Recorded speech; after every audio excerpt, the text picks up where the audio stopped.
am talking with Dr. Stathis Avramidis today, great friend, and I'm going to tell you a little bit about his background towards the end, but basically he's massively well qualified for everything. He's been awarded 35 times in 9 countries. He's authored 14 books, has over 250 publications and conference presentations, holds over 150 certificates in just about everything having to do with aquatics. He is an associate at the Hellenic Center for Disease Control and Prevention in Greece and a research fellow at Leeds Metropolitan University in the UK. So Stathis is just a very cool person and massively well qualified and a perfect person to be working on aquatics.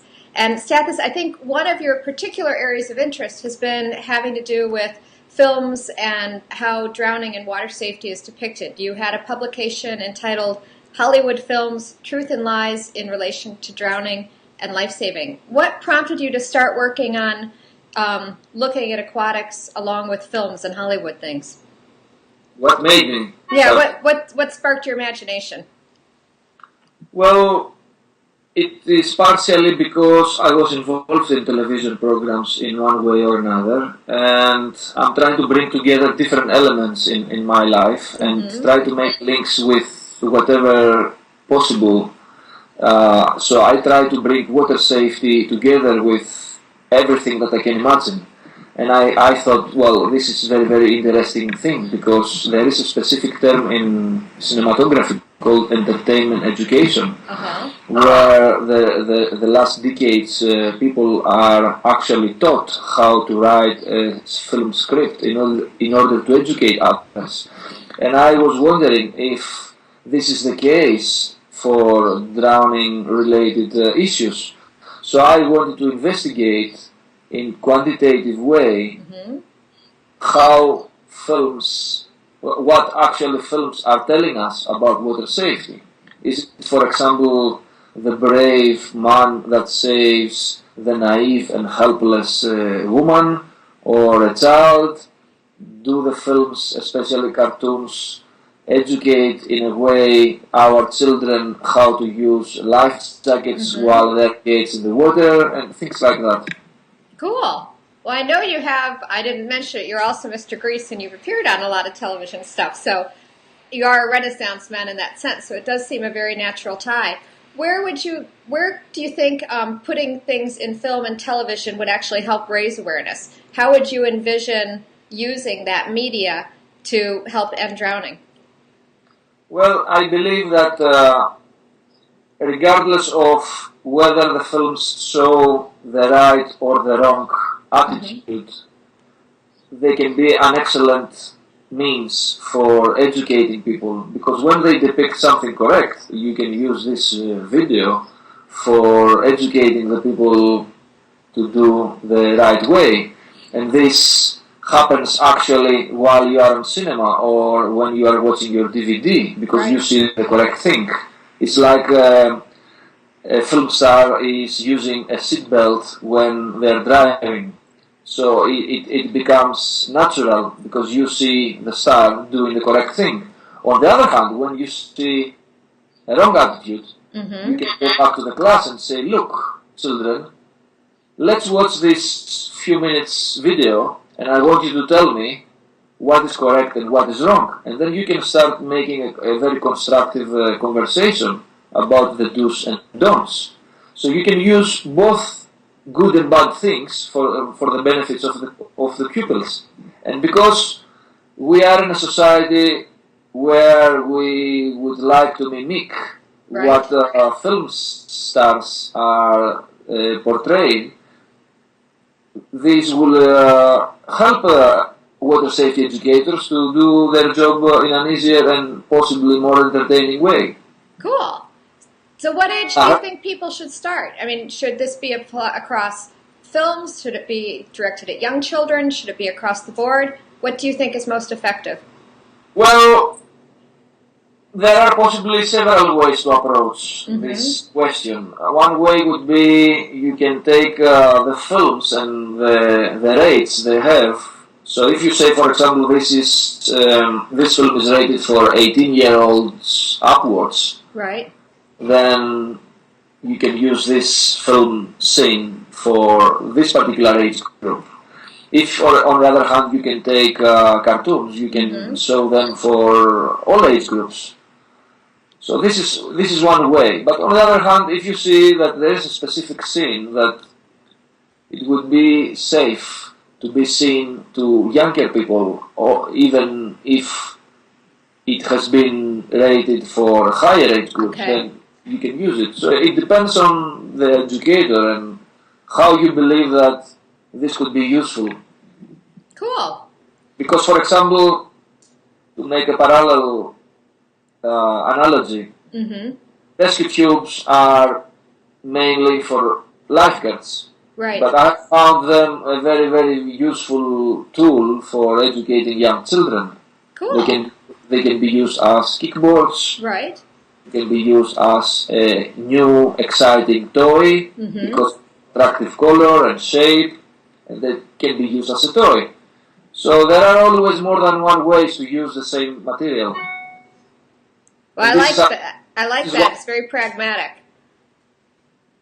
And this is how I believe we can distinguish ourselves between the various teachers. If we can take advantage of one item and make as many use as possible. That's perfect, because so much of the programs are limited by economics. They say, well, we can only do this, we can only do that. And yet what we're hearing more and more is, why don't we use a material like the life tube that you just talked about for a lot of different things? And I love the idea of using media, of television and cartoons and movies, because you're going to reach such a huge range of people for a very low cost. But, if you had to choose probably the most cost-effective way of reaching people to end drowning, what would you say? If people had, say, I have this much money, what's the most effective thing I can do? What would you suggest? You have to ask me before.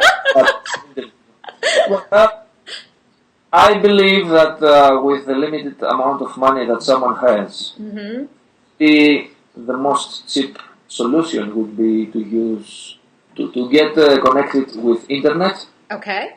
So you can use the money to subscribe, so you can have internet access, and download from internet as many resources as possible. And cool. What could this be? It could be go on YouTube, use the word drowning, film scenes, and download so many drowning scenes from so many different films and episodes. So you can see Mickey Mouse and other film stars portrayed in drowning episodes, so you can use films. On the other hand, you can use this for finding songs that talk about water safety, which is another part of the research that I'm currently undertaking. And then you can find books, you can find leaflets, booklets, new innovative methods. So if I would have so limited amount of money, I believe that I could make very good use by doing it this way. On the other hand, maybe it could be to take the basic pieces of equipment that we used to use for so many years already, like kickboards or rescue tube, because the kickboard can be used for teaching swimming as well as rescue aid. So maybe if we start from the basics, we can end up with the same positive outcome. So that actually sounds great. It sounds like because we've got the internet now, which we never really had to the extent we can, people are much better positioned to be able to start even doing things at home or to start spreading the word much faster. We just have to really use those resources, tell people, it's all there, and then look around, use the things that you already have, and then use them in a different way. Yes, and also you can get ideas about techniques that do not need money to be applied. Good. Because now we are a global village. We can take ideas from so many different countries. You are in the States now, I am in Greece, and we correspond. And this film can be watched from everybody. So we can share ideas this way. But there are so many great minds, so many personalities, and in the introduction of this little interview, you made me look so important and so good. Because you are. While in reality, I'm very, very small. I see so many people around in the World Drowning Congress, in the International Aquatic History Symposium and Film Festival, in the Biomechanics and Medicine in Swimming, in so many prestigious and historic conferences. There are people that are so clever and their brain is full of good information. So you can take through internet so many good ideas from all of them. Right.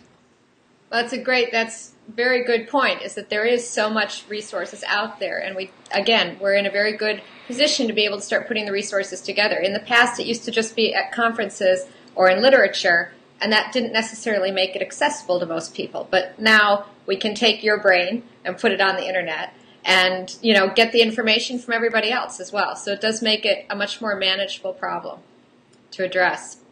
Well, tell me one last question, and then I'll let you go because I know you're busy. But what made you get started in water safety? I mean, when did you first get in the water? And did you like it when you got in, or did you think, no, I want to get out and go home?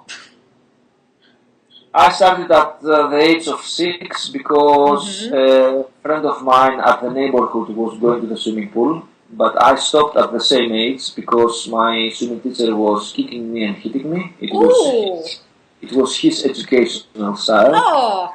And then I started at the age of 12 in the same team. But unfortunately, my sister had the same coach, and she was kicked and hit by him.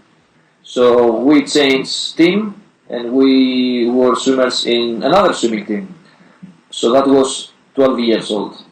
And then, because it was too late for me to be a competitive swimmer, after 2 years of swimming, I turned into a water polo player, which was my sport for 7 years. I was a little bit successful there with some national wins.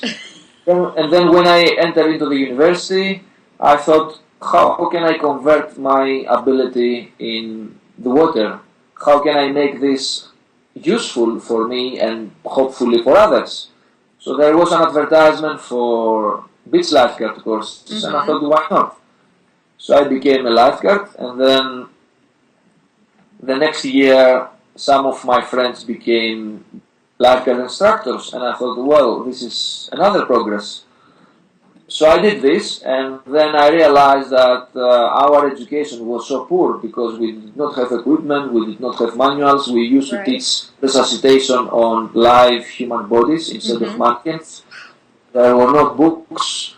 So I went to the Hellenic Red Cross, to scuba diving schools, and tried to accumulate as much information as possible. And then I went to England, to Cyprus, to take more education, and then started traveling to all around the world. So it was, to make the long story short, it was a coincidence that I started swimming at the age of 6, but it was a very, very conscious and determined decision on a later stage on my life. And although it started as a coincidence at the age of 6, and then it was demanding at the age of 12 because I had scoliosis and I had to correct my spine. Wow. Then it became a profession, a passion, and a way of me giving back to the community and the society what I have got from the people who acted as teachers for me. So if I would like to be useful in my life and pay back to the society and God what I have got already, I believe that I might be able to do this by being good and useful to the society and to the others in this way. That is so cool, and you have definitely accomplished that. But if I do meet your first swimming teacher, you tell him I need to have a word with him in a dark alley, because nobody should treat a child that way. You cannot talk with him because he's not alive anymore. Okay. Well, I'm sorry about that, but nobody should do that to a child. But you have definitely accomplished your goal, and thank you so much for talking with me. Let me have a question mark on this because I'm not very satisfied. I believe that I work very hard, but there are so many things that I need to do. And as long as I am healthy and have time, I will dedicate all my energy to be useful. And this is why I try to be useful and help and ask people to participate in projects. And when they ask my help, I give as much as possible. Well, I have no doubt you will accomplish that. Thank you.